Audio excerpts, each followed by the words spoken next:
सेवितम कपित्तजम्बुफलचारो भक्षणम उमासुतम शोक विनाशकारकम नमामि विघ्नेश्वर पाद पंकजम। वर्णानामर्थ संघानां रसानां छंदसामपि मंगलानांच कर्तारो वंदे वाणी विनायको। परम पवित्र भगवा ध्वज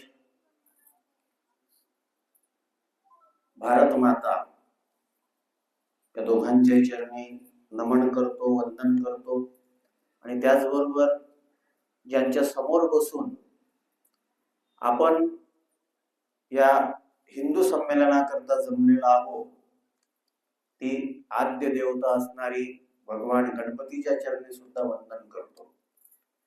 या विशाल हिंदू संमेलनाकरता व्यासपीठावर उपस्थित असणारे आमच्या सगळ्यांमध्ये ज्येष्ठ असणाऱ्या आणि मुंगसाजी महाराजांची सेवा करणाऱ्या सेविका आदरणीय तारामाई असतील, आमच्या सोबत वारकरी संप्रदायामध्ये ज्ञानोबाराय तुकोबार यांच्या विचारांची जिथे जिथे संधी मिळेल तिथे तिथे ते विचार पोहोचवण्याकरता जे कार्य करतात असे आमचे स्नेही मित्र मोरेश्वर महाराज गोरे आणि त्याचबरोबर या कार्यक्रमाकरता प्रमुख मार्गदर्शनाकरता उपस्थित असणारे राष्ट्रीय स्वयंसेवक संघाची जबाबदारी सांभाळणारे शशांकजी असतील आणि त्याचबरोबर उपस्थित असणारी सगळी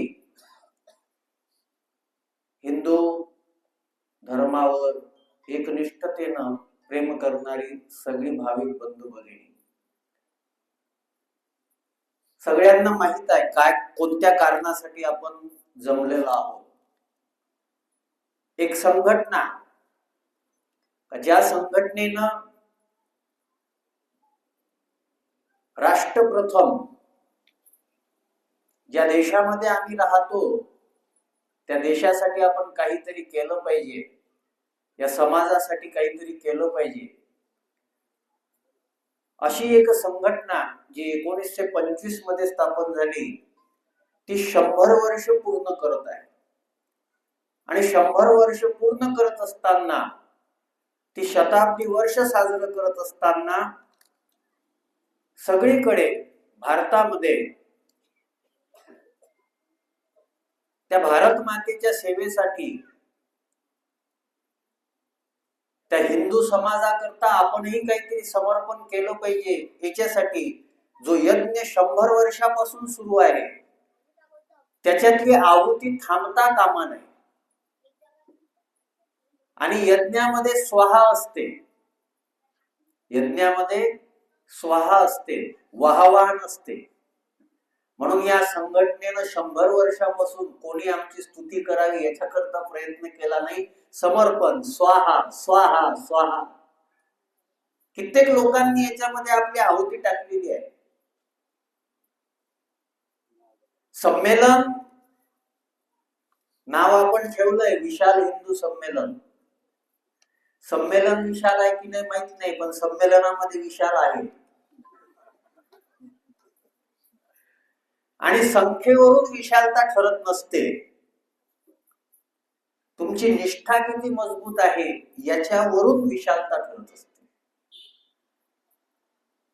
त्या दिवशी सनातन धर्म नावाची कथा मोरारी बापूंनी दिल्लीमध्ये केली, भारत मंडपम मध्ये एका जैन मुनींनी केली कथा, लोकेश मुनी, आणि त्यांनी सांगितलं की आजपर्यंत माझं नाव लोकेश मुनी होतं, आजपासून मी माझं नाव लोकेश मुनी सनातनी करतो। तर तिथे एक राजस्थानचे संत आलेले होते, त्या राजस्थानचे जे संत होते ना त्यांनी एक वाक्य फार चांगलं वापरलं, वयाने लहान होते पण त्यांनी एक वाक्य खूप चांगलं वापरलं, अभी भारत में सभी और सनातन का शोर है लेकिन हमें सिर्फ सनातन के शोर पर नहीं रुकना, सनातन का स्वरूप भी सबको समझ में आना चाहिए। आणि ते सनातनाचं स्वरूप लक्षात कधी येईल जेव्हा अशी हिंदू संमेलन होती, जेव्हा आमची संस्कृती, परंपरा, सभ्यता, आमच्या महापुरुषांनी काय काय केलं याच्याकरता, आणि महाराज या देशामधली संत शक्ती जी आहे ना, ती संत शक्ती विचाराच्या दृष्टीनंच कार्य करते. जेव्हा संघाचे संस्थापक डॉक्टर परमपूज्य हेगडेवार यांची आणि पंडित मदन मोहन मालवीय यांची भेट झाली होती, आणि डॉक्टर पंडित मदन मोहन मालवीय यांनी सांगितलं होतं, डॉक्टर साहेब, I am a royal beggar, मी फार प्रसिद्ध भिकारी आहे. भिकारी आहे पण रॉयल आहे, हे भारतच म्हणू शकते बरं. I am a royal beggar. आणि मग याच्याकरता तुम्ही जी संघटना उभी केली त्याच्याकरता मी सुद्धा पैसे जमा करू शकतो. तेव्हा डॉक्टर हेगडेवार यांनी फार सुंदर त्यांना उत्तर दिलं होतं. ते म्हणाले, पंडितजी, तुमच्यासारख्या महापुरुषांचे, विचारकांचे आम्हाला पैसे नाही पाहिजे, तुमचे विचार आम्हाला पाहिजे. आम्हाला तुमचे विचार द्या. आणि या देशानं पैशाला धन नाही समजलं. या देशानं फक्त पैशाला धन नाही समजलं. या देशानं विचाराची श्रीमंती जी आहे, त्या विचारांची श्रीमंती ज्यांच्याकडे आहे त्यांचं पूजन केलं. आणि ही विचाराची श्रीमंती ज्यांनी होती त्यांनी राष्ट्र घडवलं, त्यांनी देश घडवला. त्याच्यामध्ये ज्यांचे विचार आमच्या युवकांकरता मार्गदर्शक आहे असे स्वामी विवेकानंद होते. का त्या स्वामी विवेकानंदांनी पारतंत्र्याच्या काळामध्ये आम्हाला सांगितलं की आता 50 वर्षासाठी सगळे देव गुंडाळून ठेवून द्या, आता भारत माता हाच आपला देव आहे. आता गरज नाही तुम्हाला देवाची पूजा करायची, सध्या आम्ही पारतंत्र्यात आहोत. या मोठ्या लोकांचे विचार आम्हाला ऐकावे लागतील. आज आमच्या हिंदू समाजाचं एक दुर्दैव आहे.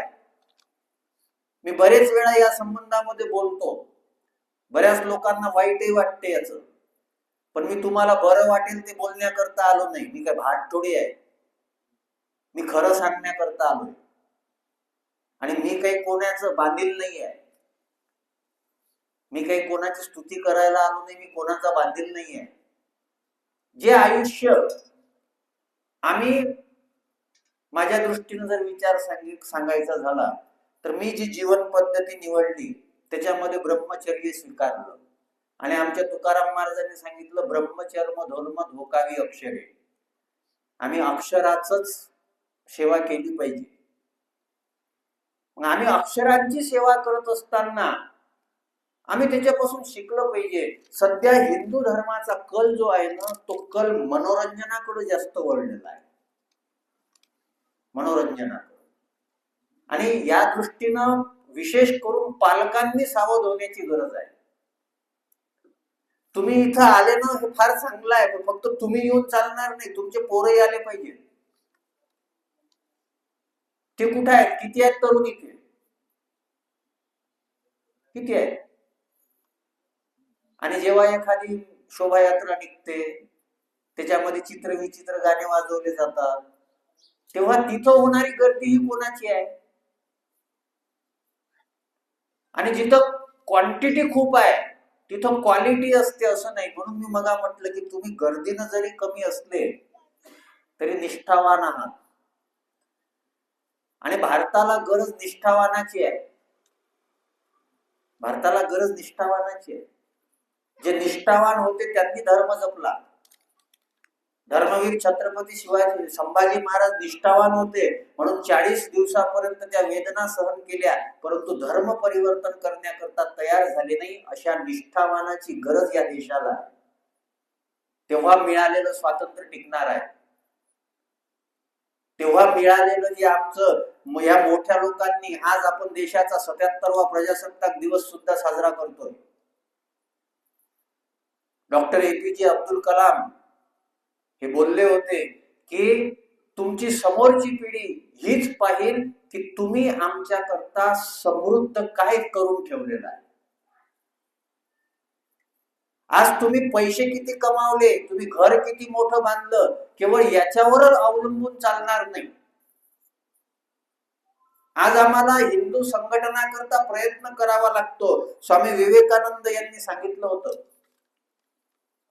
स्वामी विवेकानंद यांनी त्यांच्या जन्मदिवसाच्या निमित्तानं काही मार्गदर्शन केलं होतं. त्याच्यामध्ये सगळ्यात पहिलं मार्गदर्शन त्यांनी केलं होतं, हिंदूंनी स्वतःला कमजोर समजू नका. तुम्ही कमजोर नाही आहे. आम्ही का कमजोर नाही? कारण की आमची धर्म परंपरा सांगते, आमचा धर्म ग्रंथ सांगतो की आम्ही त्या देवाचे, त्या परमपुरुषाचे, त्या ब्रह्मपुरुषाचे, त्या सनातन पुरुषाचे आम्ही अंश आहोत. ममेव अंश जीव लोक. आमच्या तुकोबारायांनी या संदर्भामध्ये सांगितलं की ज्याला ज्याला मनुष्य देह प्राप्त झाला त्याच्यामध्ये इतकी शक्ती आहे, इतकी शक्ती आहे, नरदेह निधान लागले हाती, उत्तम सार उत्तम गती, देवची होईन म्हणती ते होती. तुम्ही देव बनू शकता. आज जे संत बनले, जे महापुरुष बनले, त्यांच्यामध्ये आपल्यापेक्षा वेगळे पण काय आहे? 2 डोळे, 2 हात, 2 पाय, 1 डोकं. बदल काय आहे त्यांच्यामध्ये? बदल एकच आहे, त्यांच्या अंतःकरणामध्ये निष्ठा आहे आणि आपल्या अंतःकरणामध्ये निष्ठानिष्ठी आहे. किती कळलं काय माहिती? आम्ही लगेच बदलायला तयार आहे. म्हणून सगळ्यात मोठं धर्मांतरण कोणामध्ये झालंय? हिंदू मध्ये झालंय. का झालंय? का झालंय? की आम्ही स्वतःला कमजोर समजलो. आमच्यापाशी जे नाही ते दुसरीकडून आम्हाला मिळेल याच्याकरता आमचं धर्मांतरण केलं गेलं ना. आज जे राष्ट्रीय स्वयंसेवक संघाच्या माध्यमातून जे 5 विषय समोर ठेवण्यात आले, त्याच्यामध्ये हा विषय आहे स्वचा बोध. त्या स्वमध्ये स्वधर्म आहे, त्या स्वमध्ये स्वनीती आहे, त्या स्वमध्ये स्वदेश आहे. आणि आमच्या भगवद्गीतेनं आम्हाला सांगून ठेवलं होतं की स्वधर्म निधनम श्रेय, परधर्म भयावहा. पण मग आमचा स्वधर्म कोणता? म्हणून आमच्या कोणत्याही परंपरेमध्ये हिंदू धर्म असा शब्द वापरलेला नाहीये, कारण की धर्म एकच असतो. जर सत्य धर्म आहे तर असत्य हा अधर्म आहे. जर दया हा धर्म आहे तर हिंसा जो आहे तो अधर्म आहे. जर अहिंसा धर्म आहे तर हिंसा हा अधर्म आहे. मग हा कोणा करता आहे? हिंदू, मुस्लिम, शीख कोणाच्याही दृष्टीनं असत्य हा अधर्मच आहे. आणि जेव्हा भांडणं होतात ती भांडणं धर्मामध्ये होतच नसतात, अधर्मामध्येच होतात. धर्म काय भांडणं करायला शिकवतो का? जेव्हा धर्म नव्हते तेव्हाही भांडणं होतच होती ना. महाभारतामध्ये भाऊ भाऊच भांडले ना, तिथं कोणता वेगळा धर्म होता? भांडणं करणं हा आपला माणसाचा स्वभाव आहे. तेव्हा कोणता विधर्म होता? कोण होतं तिथे? कोण होतं? याचा हे का मला कळत नाही? बोध नाही. बोध नाही. हा बोध आमच्या अंतःकरणामध्ये झाला पाहिजे. मग का आम्ही कमजोर होतोय? आम्ही वाटल्या गेलो. मग याच्याकरता एक सूत्र सांगितलं, सामाजिक समरसता. काही वेगळं सांगितलंय का? आणि महाराज फार ही इतकी सामान्य गोष्ट नसते बरं. हे जेव्हा ठरवलं जाते ना, मी ती माहिती घेत होतो गाभे सर. हाफ चड्डीवरून पॅन्टवर येण्याकरता 6 वर्ष लागले म्हणतात.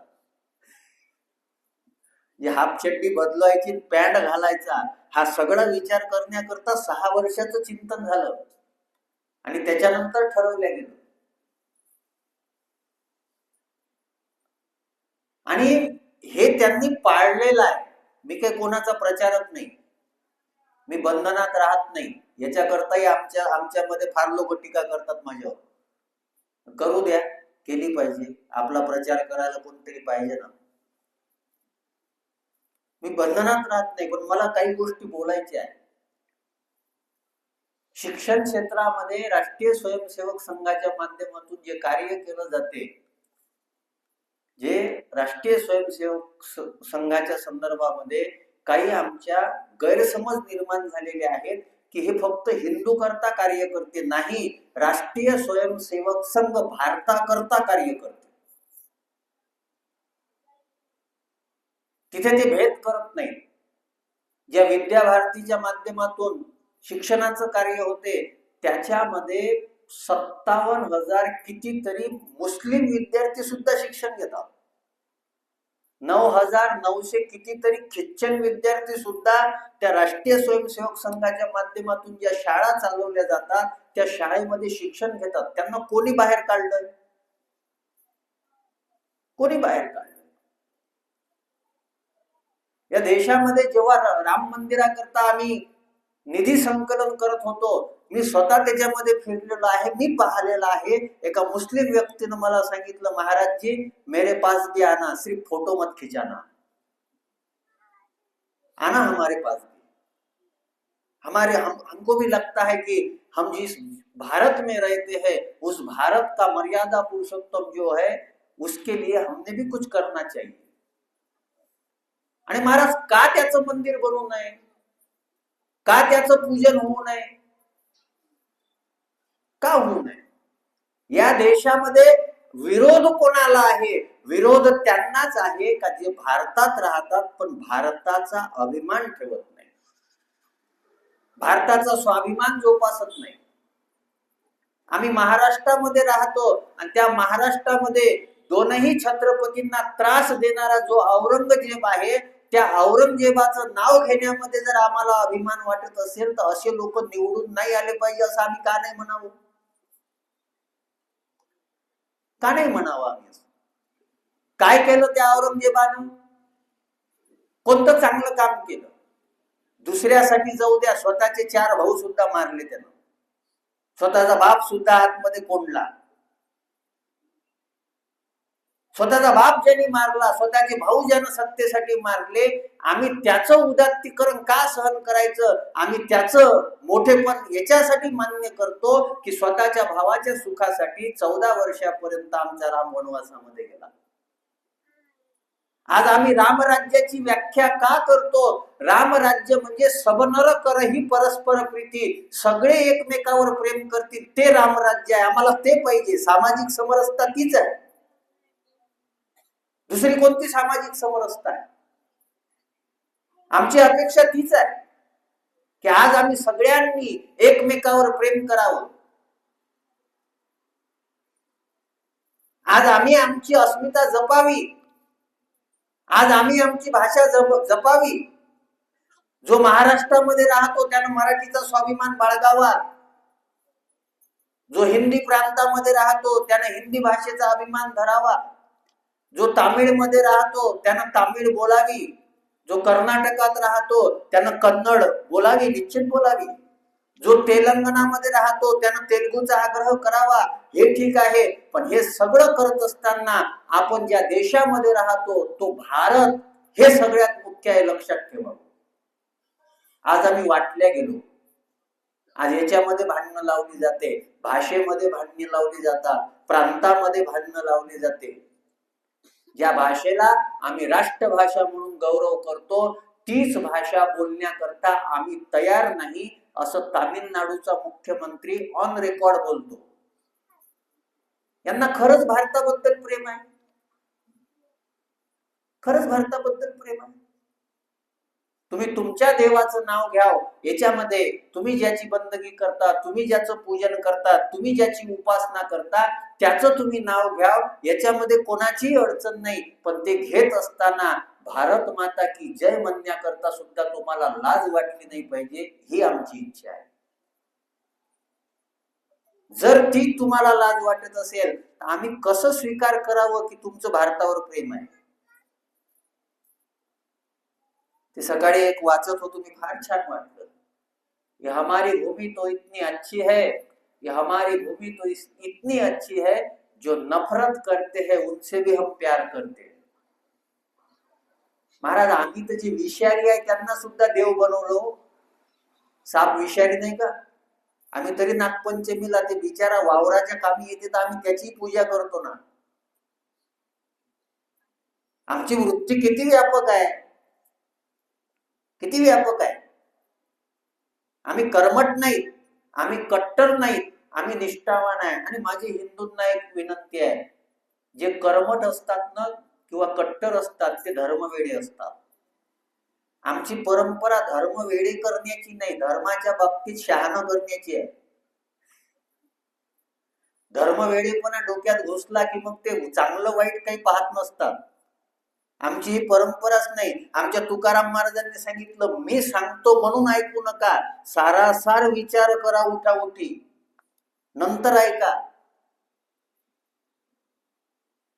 इतकी व्यापकता, इतकी मोठी उदारता ज्या धर्मामध्ये दिलेली आहे तो आमचा सनातन धर्म आहे, याचा अभिमान आम्ही बाळगला पाहिजे.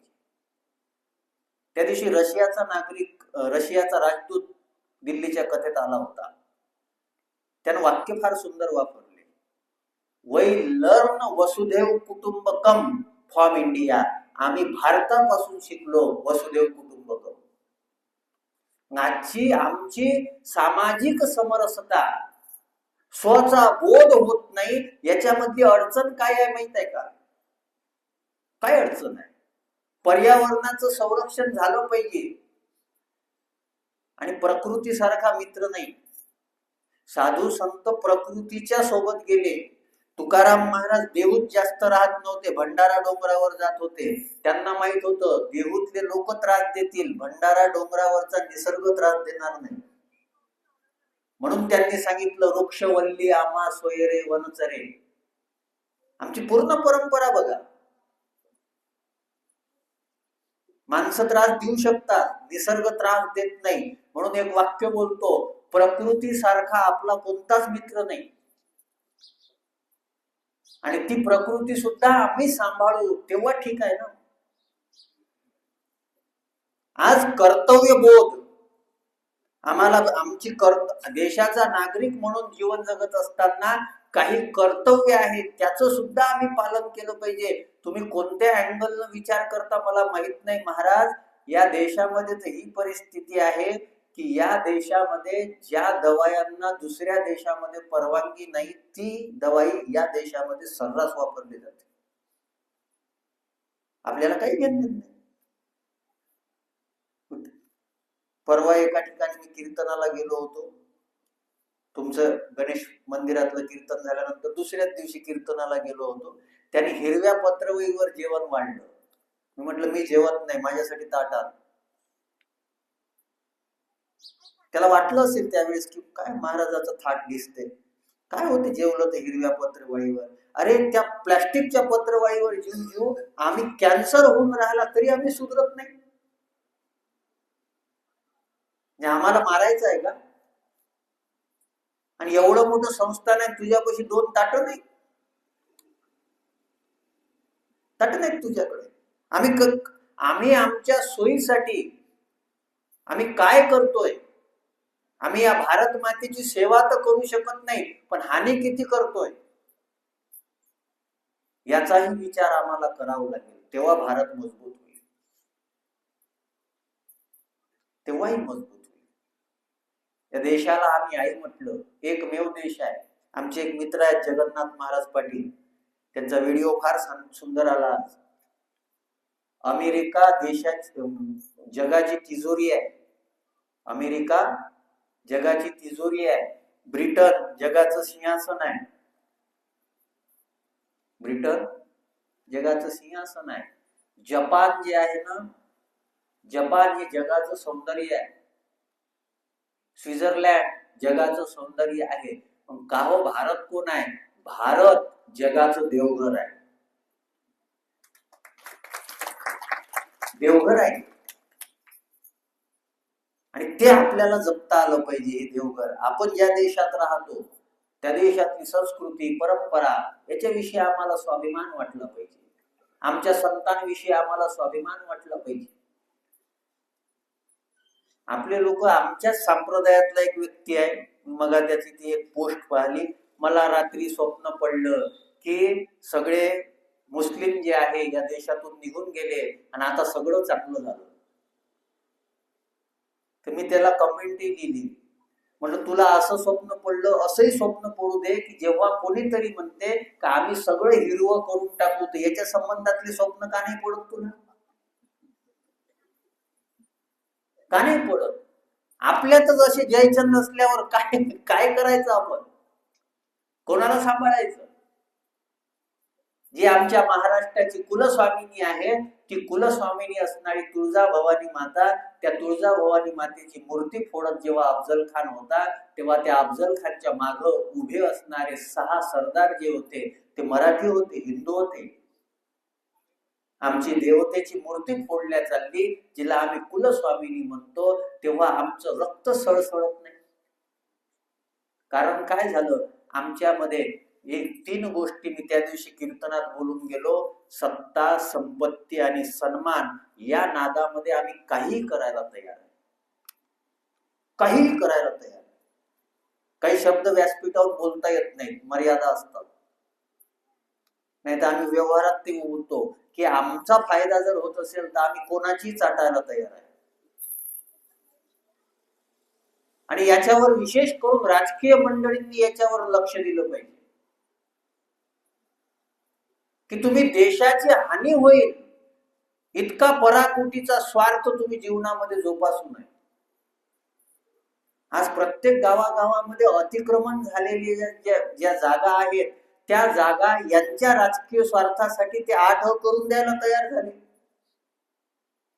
यांना मत पाहिजेत. समोर याच्यामुळे काय समस्या उभ्या राहतील याच्याकडे कोणी लक्ष द्यायला तयार नाही. आम्ही कधी विचार करू या गोष्टीचा? जो स्वतंत्र झालेला भारत आहे, त्या भारताला 2047 साली विकसित भारत करण्याचं स्वप्न आपले आदरणीय यशस्वी प्रधानमंत्री नरेंद्रजी मोदी साहेब आपल्याला दाखवून राहिले. ते स्वप्न पूर्ण करत असताना आपली काही त्याच्यामध्ये जबाबदारी नाही का? आपल्याला काही घेणं देणं नाही. 2 वाजताची वेळ आहे तर आम्ही 2 वाजता यायलाही तयार नाही. आम्ही पाहतो आले का, जमलं का, झालं का, कीर्तन चालू झालं का याची वाट पाहतो. अरे पण कोणी तिथं पोहोचलं तेव्हाच कीर्तन चालू होईल ना. मग हा जाईल, तो जाईल, हा जाईल, तो जाईल, कोण तिथं जाईल याची वाट आम्ही पाहून राहिलो. कोणीच नाही गेलं तर कीर्तन करत नाही का? करत नाही आम्ही. मला गुरु गाबे सरांनी सांगितलं की 1 वाजता तुम्ही या. मी 1:15 वाजता जिथे येऊन बसलो. तुम्ही माझा 1 तास खराब केला. काही नाही, मी बसून होतो शांत, मला काही नाही. ते बरं झालं माळ आहे, जप करायची सवय आहे म्हणून गणपती बसून तितका जप झाला. पण तो 1 तास मी घरी बसलो असतो तर माझ्या माध्यमातून काहीतरी ग्रंथसेवा घडली असती आणि त्या माध्यमातून भेटलेले विचार मी तुम्हाला देऊ शकलो असतो. म्हणून आमचे डोंगरे बाबा सांगायचे, अन्नाचा क्षण, अन्नाचा कण आणि साधूचा क्षण कधी वाया घालवू नका. तुम्ही सगळं काही विकत घेऊ शकता, वेळ कुठून विकत घ्या? कुठून घ्या? आम्हाला काही नाही, आम्ही पूर्ण वेळ वाया घालवून राहिलो. बरेचसे मुद्दे मांडण्यासारखे आहेत, पण अजून दोघांना बोलायचं आहे. आणि बोलणारे जे होते त्यांनी बोलता बोलता सांगून दिलं की महाराज थोडक्यात सांग, मग महाराज बोलतील. आणि शहाण्या माणसाने लगेच समजलं पाहिजे. आणि बोलण्याकरता काही मला फार मोठं काय असते, काही लोकांना खुर्ची सोडावी वाटत नाही आणि काही लोकांना माईक सोडावा वाटत नाही. पण आमच्या बाबतीत अशी परिस्थिती नाही. आमचं तर असं वैभव आहे, ज्ञानेश्वर महाराज तुकाराम महाराजांची अशी कृपा आहे की आम्ही संपवतो पण लोक नंतर बोलतात महाराज थोडा वेळ अजून पाहिजे होतो. गणपतीनं सरस्वतीनं आमच्या बुद्धीवर कृपा केलेली आहे, पण तरीही इतरांचाही विचार करणं क्रमप्राप्ती आहे. माझी फक्त एकच विनंती आहे, सनातन धर्म काय आहे नेमका? आज राष्ट्रीय स्वयंसेवक संघाच्या माध्यमातून महाराज आज इतकं मोठं कन्व्हर्जन झाल्यानंतरही जो हिंदू समाज टिकून आहे ना, त्याला टिकवण्यामध्ये या संघटनेचं फार मोठं योगदान आहे, विसरता येणार नाही. आणि आज आमच्या प्रत्येकाचं कर्तव्य आहे, आज आमच्या प्रत्येकाचं कर्तव्य आहे की जेव्हा राष्ट्राकरता, देशाकरता, देवाकरता, आमच्या हिंदू समाजाच्या मजबूती करता जेव्हा प्रयत्न केले जाईल तर तुम्ही काहीतरी द्या. आज या संघटनेचा एक स्वाभिमानाचा विषय आहे की या संघटनेनं कधी पैसे जमा केले नाही, स्वतः करता काही पैसे कधी जमा केले नाही. आणि माझी या सकल हिंदू संमेलनाच्या माध्यमातून मी धर्म क्षेत्रामध्ये कार्य करतो, त्याच्यामुळे मला अधिकार आहे. मी वयाची 20 वर्ष तर दिलेलीच आहे. ज्या काळामध्ये लोक घरं दारं मुलं याच्याकरता प्रयत्न करतात, त्या काळामध्ये आम्ही साधू संतांचे, ग्रंथाचे, शास्त्राचे, वेदाचे विचार सर्वसामान्यपर्यंत पोहोचले पाहिजे याच्याकरता प्रयत्न करून राहिलो. त्यावेळेस माझी हिंदू संमेलनाच्या माध्यमातून हिंदू धर्मातील धर्माचार्य, धर्म मार्तंड, कथाकार, कीर्तनकार यांनाही विनंती आहे की तुम्ही सुद्धा एक व्हा. साध्या साध्या गोष्टी करता जर तुम्ही भांडाल तर त्याच्यावर ब्रेकिंग न्यूज होता. आज त्याची गरज नाहीये, आज त्याची गरज नाहीये. जो समाज विखुरला गेलेला आहे, जो समाज वेगवेगळा होत चालला जातीपातीच्या नावावर, पंथ संप्रदायाच्या नावावर. महाराज, हिंदू धर्मातलं एक दुर्दैव काय माहित आहे का? प्रत्येकाला आपलं पंथन संप्रदाय वाढवायचा आहे. धर्म वाढतो की नाही याच्याकडे लक्ष नाही. मला एका इस्कॉन वाल्यानं म्हटलं होतं, म्हणे महाराज तुम्ही मंत्र कोणता जपता? म्हटलं रामकृष्ण हरी. म्हणे ते ठीक आहे, पण हरे राम हरे कृष्ण हे वैदिक मंत्र आहे. म्हटलं तुकाराम महाराजांना जे दिला ते पाहू आम्ही, तू नको शहाणपण सांगू. मी हे का बोलतोय? ऑन रेकॉर्ड बोलतोय. का बोलतोय? तुम्ही तुमचं फॉलोवर वाढवू नका, तुम्ही धर्माची निष्ठा वाढवा. आमच्यामध्ये विविधता आहे, आम्ही सगळ्यांचा स्वीकार करतो. आमच्या वारकरी संप्रदायामध्ये नाथ परंपराही आहे, वारकरी संप्रदायामध्ये चैतन्य परंपराही आहे, वारकरी संप्रदायामध्ये दत्त परंपराही आहे. आमचं पोट मोठं आहे ना. ज्याचं पोट मोठं आहे तो सगळ्यांना सामावून घेऊ शकतो. ज्याचं पोट मोठं आहे तोच तर अग्रपूजेचा मानकरी आहे. त्याचं पोट मोठं आहे, त्याचे कानही मोठे आहे, आम्ही सगळ्यांचं ऐकून घेतो. पण हे ऐकून घेत असताना आमच्यामुळं आमचा ग्रुप मोठ्या करण्याच्या नादामध्ये धर्म कमजोर नाही झाला पाहिजे, याच्याकरता धर्म क्षेत्रामध्ये काम करणाऱ्यांनी सुद्धा लक्ष दिलं पाहिजे. तुमचं मंदिर बांधलं गेलं पाहिजे, हे ठीक आहे.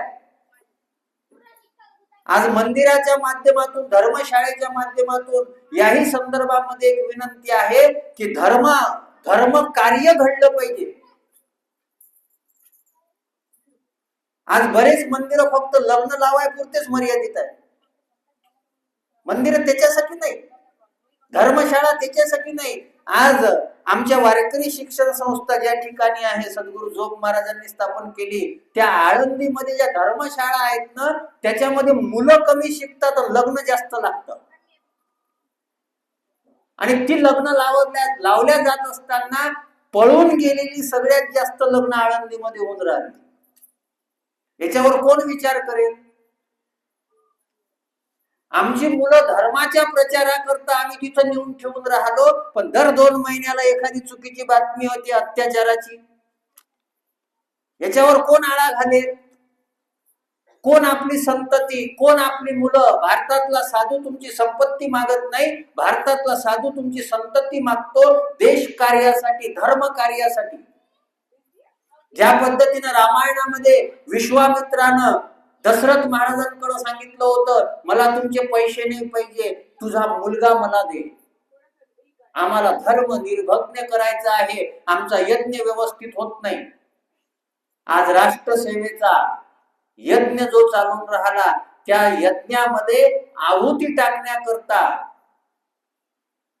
स्वतःच्या कर्तृत्वाच्या दृष्टीनं आहुती टाकण्याकरता आज आम्हाला तरुण पिढीची गरज आहे. ती कुठे आहे? ती कुठे आहे? ती कधी आमच्यापाशी येईल? आपण याचा विचार करायची गरज नाही. आज हिंदू समाजाला सुद्धा विनंती आहे, माय माऊल्यांना तर पहिले विनंती आहे. मी मागच्या वेळेस ते गरब्याचे व्हिडिओ पाहिले नवरात्राच्या निमित्तानं, मुझे प्यार हुआ अल्लाह मिया. हे कोणता गरबा आहे? आणि यांना काही घेणं देणं नाही, या उदार आहेत. यांना फक्त धर्माचं नाव पाहिजे, कुठे नाचायला तयार आहेत. मी यांना बोलतो असं नाही, पण थोडं डोकं तर जागेवर असलं पाहिजे. मी ते दिंड्या पाहतो आमच्या, त्या दिंड्यामध्ये गाणे कोणते असतात? राधेनं मारला मिस कॉल, कृष्ण म्हणे हॅलो हॅलो. हिच्या बापानं पाहिलं काय संबंध? कोणाचा अपमान करतोय आम्ही? राधा काय सामान्य आहे का? कृष्ण काय सामान्य आहे का? मग आम्ही असे गाणे आमच्याच दिंड्यामध्ये म्हणून राहिलो तर आम्ही आमच्या धर्माचा सन्मान करून राहिलो का अपमान करून राहिलो? आमच्या हिंदूची तर ही परिस्थिती आहे का आमच्या देवाच्या पुढे गाणे कोणते वाजवाव याची अक्कल आम्हाला नाही. आम्ही एखाद्या वेळेस रस्त्यानं जाता जाता गणपतीची मिरवणूक दिसते आणि त्या मिरवणुकीमध्ये गाणं चालू असते, मै हू डॉन मै हू डॉन. आम्हाला साधू बनवायचे आहे, ते मै हू डॉन चालू आहे तिथे. त्या गणपतीला भीती वाटत असेल का हा डॉन म्हणला तर सगळ्यात पहिले मलाच लुटेल का? आम्हाला याचं काही सोयर सुतक नाही, काहीही घेणं देणं नाही. आणि वरून काय कार्यक्रम झाला, काय माहोल झाला. म्हणून पहिले जे वाक्य वापरलं होतं ते वाक्य, I again repeat my sentence, सनातन धर्म का सिर्फ शोर नहीं बनना चाहिए, सनातन धर्म का स्वरूप भी हमारे ख्याल में आना चाहिए. गर्दी वाढवून किंवा मोठे पैसे खर्च करून उत्सव करून काही फायदा होणार नाही. आज 75 करोड लोक कुंभमेळ्याच्या स्नानाला गेले, हे आमच्याकरता अभिमानाचा विषय आहे. पण त्या 75 करोड मध्ये मांसाहार सोडणारे किती आहेत याचा विचार करावा लागेल, तेव्हा फायदा आहे. आज आमची जी तरुण पिढी आहे ती 31st साठी ती गोव्याला न जाता अयोध्या, काशी इथं गेली, हे आमच्या करता अभिमानाचे विषय आहे. ठीक आहे, चांगली गोष्ट आहे. आम्ही तीर्थस्थानामध्ये चाललो, पण तीर्थस्थानामध्ये जात असताना तीर्थामध्ये आमच्याकडून काही दोष घडणार नाहीत याचीही काळजी आम्हाला घ्यावी लागेल. मी मागे उज्जैनला गेलो, त्या कॉरिडॉर मध्ये फिरत असताना 4 पोरांना 2 पोलिसांनी बेदम मारलं. मी चौकशी केली, का मारलं? म्हणे चिडीमारी करत होते. असे तीर्थस्थानाला जाणारे वाढवून काय करायचे? असे आंघोळ करणारे ज्यांच्यामधला चुकीचा खानपान जर जात नसेल तर हे काय करायचं आहे? या सगळ्या गोष्टीवर आम्हाला विचार करावा लागेल. त्याच्याच करता पंचपरिवर्तन आहे. हे सगळं आम्हाला शिकावं लागेल. आज संपूर्ण भारतामध्ये या शताब्दी वर्षाच्या निमित्तानं एक माहिती अशी आली की 1.5 लाख हिंदू संमेलन होणार आहे. त्यातल्यामध्ये आत्ताच आपले प्रमुख वक्ते त्यांनी मला सांगितलं की यवतमाळ जिल्ह्यामध्ये सुद्धा 305 हिंदू संमेलन होत आहे. आणि आपल्या या दारवा नगरीमध्ये सुद्धा 9 हिंदू संमेलन आपण करतोय. माझी विनंती आहे, जरी वस्तीच जरी असलं तरी वस्ती करू नका. हिंदू म्हणून सगळ्या याच्यामध्ये जशी वेळ मिळेल तसं सगळ्यांनी सहभागी व्हा. पुनश्च एकदा समस्त हिंदू समाजाला या राष्ट्रीय स्वयंसेवक संघाच्या शताब्दी वर्षाच्या निमित्तानं मंगल कामना देतो. या संघटनेनं समर्पण आणि त्यागाच्या माध्यमातून जो समाज संघटित केलेला आहे, जो समाज जोडलेला आहे, तो जोडलेला समाज असाच अभंग राहावा. आम्ही अभंगाच्या माध्यमातून त्याच्याकरता प्रयत्न करतो. आपण सुद्धा याच्याकरता अंतःकरणापासून प्रयत्न करावा. आणि जेव्हा जेव्हा हिंदू धर्माच्या संदर्भामध्ये चांगलं कार्य होईल त्या कार्यामध्ये आपलीही स्वाहा आहुती आपण टाकली पाहिजे. जे काही तुमच्याकडे असेल, वेळ, सगळ्यात महत्वाचं वेळ द्या. पैसा कमी नाही आपल्याकडे. सगळ्यात महत्वाचं आम्हाला पाहिजे वेळ. आणि आम्हाला पाहिजे चांगल्या बुद्धीचे लोक ज्यांच्यामध्ये ताकद आहे.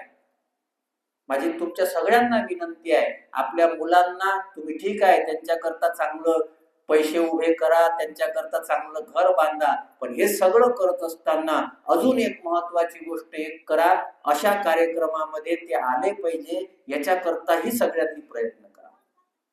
पुनश्च एकदा भगवान गणपतीच्या चरणी नतमस्तक होतो. आपण जमलेल्या सगळ्या हिंदू बंधू भगिनींच्या चरणी आपण विनंती करतो, प्रार्थना करतो की अशाच पद्धतीनं आपलं हे संघटन टिकावं. सगळ्यांनी एकदा हात वर करा.